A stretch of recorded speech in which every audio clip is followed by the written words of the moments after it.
out at Nasrec. Let's cross live to our reporter Griselda Lewis, who is standing by to give us a quick wrap of some of the outcomes from the deliberations. Griselda, I know it's quite a busy day there today. We understand there's going to be more than 7 briefings on those policy updates. What can you tell us so far? Because I know that you have a guest.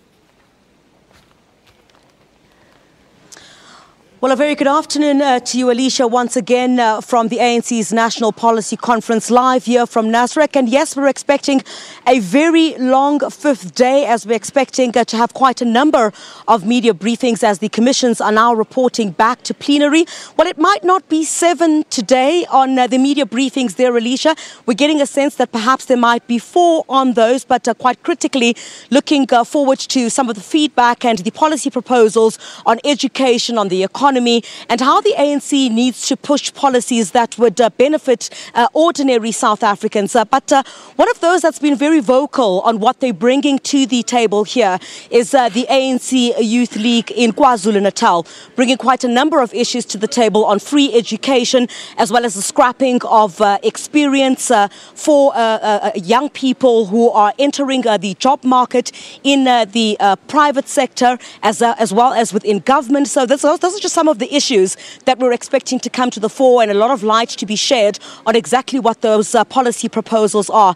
Joining me now is the chairperson of the ANC Youth League in KwaZulu-Natal, Kwazi Mshengu. Thank you very much for your time, sir. What sense are you getting? There's quite a lot that the ANC Youth League in KwaZulu-Natal is putting on the table. Free education, issues relating to the scrapping of experience for entry-level jobs within government and the public sector as well. What sense are you getting from delegates on some of the issues that you've put to the fore? Thanks, Griselda, and thank you for having us. Look, we are very happy as the ANC Youth League in KwaZulu-Natal about the manner in which our proposals have been received by delegates from all provinces. We came up here clearly focused on what we want to achieve that will benefit young people, not only now but in future. Amongst our proposal has been the issue of scrapping the experience requirement in all entry-level posts in government and in the private sector. Our view is that there is a growing number of young people who get qualified but will not be able to get employment on the basis that they don't have experience. And our view is that there is no way where you can buy experience. Now we need to scrap the requirement of experience in all entry-level posts in government and in the private sector, so that you then give young people opportunities on the basis of their qualification. We are also steadfast in terms of free education, but not just free education, quality and education that is relevant to the demands of the economy, because we also want to shift away from giving young people education just for the sake of it. We want young people to graduate with qualifications that are relevant to the demands of the economy. So we have also pushed forward very hard the issue of the State Bank, which we think should be developmental in its orientation. Our view is that the other commercial banks are too much consumption driven. That's why it is easy to get a loan for a car, but you can't get a loan to start up a business. Sure. So now we want a state bank that will be focused and developmental in its orientation, so that young people who have business ideas are able to get easy funding. Let's get into some of the other issues. The ANC Youth League in KwaZulu-Natal has been very vocal on the shape and form of the African National Congress post-2019. You've put forward Nkosazana Dlamini Zuma as the person to succeed President Jacob Zuma. I will ask you, if on the sidelines of this policy conference, if you have delegates are warming up to that idea? Well, our view is that delegates are warming up, but as we know, the ANC has agreed that we can start debating the names against the principle for the purposes of the national conference, not nomination, but we have been allowed to start debating. So we have been debating since that particular time, and we think we are getting sufficient support on our proposal as the ANC Youth League. If you talk about, for example, I know the ANC Youth League has also called for 2 Deputy Secretary Generals to change the structure of the African National Congress, the top structure of the ANC.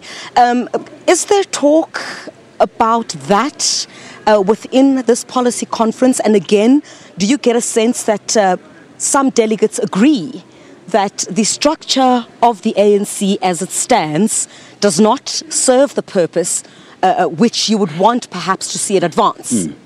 Look, the issue of the two DSGs, we raised it as a matter of principle. Leave aside the issue that some people accuse us of having already mentioned the name of a particular person, but we raised on the basis of principle. You have mentioned Jesse Duarte and Fikile Mbalula. Yes, we have raised that, but put aside the names. It's an issue of principle to say the ANC is a strategic center of power, and the ANC must drive government. It can't be the other way around. So if the ANC is to be a center of power in a true sense, it must be able to have enough capacity to monitor and evaluate its government. As it stands now, we have subcommittees which are led by ministers. Now, we think there's a contradiction that a minister will serve in government and then come to say, I'm now in the ANC heading the monitoring and evaluation. So we want to elevate that function into a level of officials, a dedicated DSG that will do the monitoring and evaluation. One of the other critical issues, I was just looking back to some of the pronouncements that you made. You know, the mother body in KwaZulu-Natal is saying that, look, you've got Cyril Ramaphosa as well as Dr. Nkosazana Dlamini-Zuma, and some are saying perhaps that the ANC in KwaZulu-Natal, the mother body, is saying, then if you have a situation in the elective conference where the delegates do not get their preferred candidate to ascend to the top job of the ANC, then automatically the loser should become the deputy president. But you as the ANC Youth League in KwaZulu-Natal are disagreeing with the ANC on that issue. Look, Griselda, the issue of leadership in the ANC is a function of discussion and persuasion. So as the ANC Youth League, we have put forward our stance. The ANC in KZN has said whoever loses can be the deputy of the other. Surely we're going to meet them and discuss the view of the ANC in KZN, also presenting our view as the ANC Youth League. But one thing that I want to say is that all of us, where we agree on, is that unity of the ANC should not be compromised.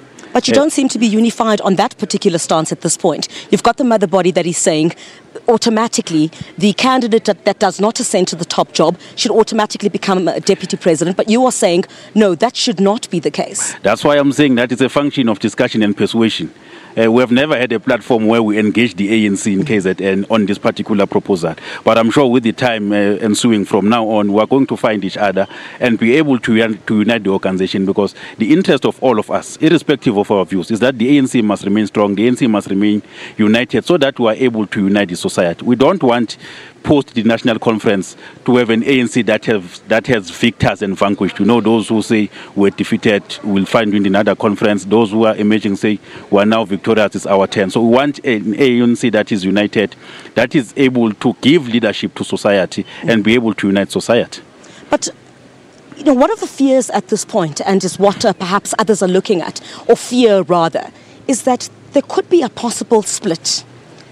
If the delegates who don't get their preferred candidate ascending to the top job of the ANC, a possible split perhaps with what we saw with the Congress of the People, what we saw with supporters of the ANC shifting towards the economic freedom fighters. Do you think there's a slight possibility that that could happen? You're talking about unity, yes, but of course there are different candidates, there are different delegates who are pushing for particular candidates, including yourself. Well, it's difficult to say that there may be or may not be a split post the national conference. That is why we are saying we must be single-minded on the fact that all of us join the ANC to serve the people. So whatever our individual interest should take backseat, and we must always prioritize, all of us must prioritize unity of the ANC. Look, if say Comrade Nkosazana Dlamini-Zuma does not emerge, it doesn't mean then I must now mobilize people to leave the ANC. I must subject myself to the discipline of the ANC, because I joined the ANC to serve the people. So equally, whoever has a particular candidate that may not emerge in the national conference must be able to say, now we have one president, we have one leadership, we must all rally behind that leadership. And the leadership elected must serve all members of the ANC without any preference. Mr. Mshego, just before I let you go, I know there's a press conference that's just about to get underway. Your thoughts on the utterances of Makosi Khoza, now saying that she's written to the National Assembly Speaker Baleka Mbete for that secret vote, after the utterances of Fikile Mbalula saying that those who do not toe the party line will face disciplinary consequences? Look, Dr. Makosi suffers from an exaggerated self-importance. Look, it's very strange that somebody who is disciplined in the ANC will be parading in the media, insulting the ANC when the ANC is meeting and amongst other things is trying to self-correct. We think she's a drama queen who wants empathy and sympathy by insulting the leadership of the ANC, by denigrating the very standing of the ANC, which she says she's a member of. So we don't really think we must pay sufficient attention to Comrade Makosi. We think that our focus must be on the policy issues, but also on uniting the ANC. While MPs are in Parliament on the ticket of the ANC, the Constitutional Court, I think, on its own was quite clear when it mentioned that, there is a possibility of consequences should it be that ANC members of Parliament do not go with the party line. But some would say then some of the utterances that the ANC has made within this policy conference are threats of intimidation, the very basis that the United Democratic Movement had based its application on. So how would you then say that ANC members of Parliament should not vote with their conscience if they feel the very issues that are being debated here inside is an acknowledgement of a crisis within the African National Congress? No, we think there's just a deliberate confusion between standing firm on matters of principle and then people confusing that with threats. There's nobody who went to Parliament on the basis of a surname or consciousness. All members of the ANC in Parliament went on the ticket of the ANC. And it's the ANC that determines the line of march. So you can't go to Parliament and when we are there now and say I have a different consciousness or conscience for that matter. So we think everybody who is a member of the ANC, they must vote according to what the ANC said, which is don't support the motion of no confidence. And we are saying as the ANC Youth League, if there is anyone who wants to exercise his or her conscience, she must just withdraw from Parliament and then go and exercise his conscience. Yes, resign from Parliament and then exercise his or her conscience somewhere else. In Parliament, people must vote according to the line of the ANC, and if there's deviation, the ANC must act decisively. Well, unfortunately, that's all we have time for. Kwazi Mshego, who is the chairperson of the ANC Youth League in KwaZulu-Natal, quite firm there on ANC MPs and the upcoming motion of no confidence that they should toe the party line. Well, it seems like it's all getting underway now. There's a press conference that is due in the next few minutes, which should be starting, and that would basically set the tone or give feedback on what the commissions basically had come up with and what some of those proposals will be on relating to the economy, including to a growth in the South African economic sector as well when it comes to unemployment. So I think we're going to go right into there now if that's gotten underway. Well, let's go back to the studio for now, but we'll take you live inside that press conference once it gets underway. Thank you so much to our reporter there on the scene. That is Griselda Lewis. She is coming to us live from the Nasrec Expo Center, and we are expecting that press briefing to get underway. As we expect, there's quite a couple of them that are happening. As you know, tomorrow is the final day, so deliberations on the outcomes of some of the policies that have been debated throughout the week will be, of course, be updated upon during the course of this day as well as tomorrow.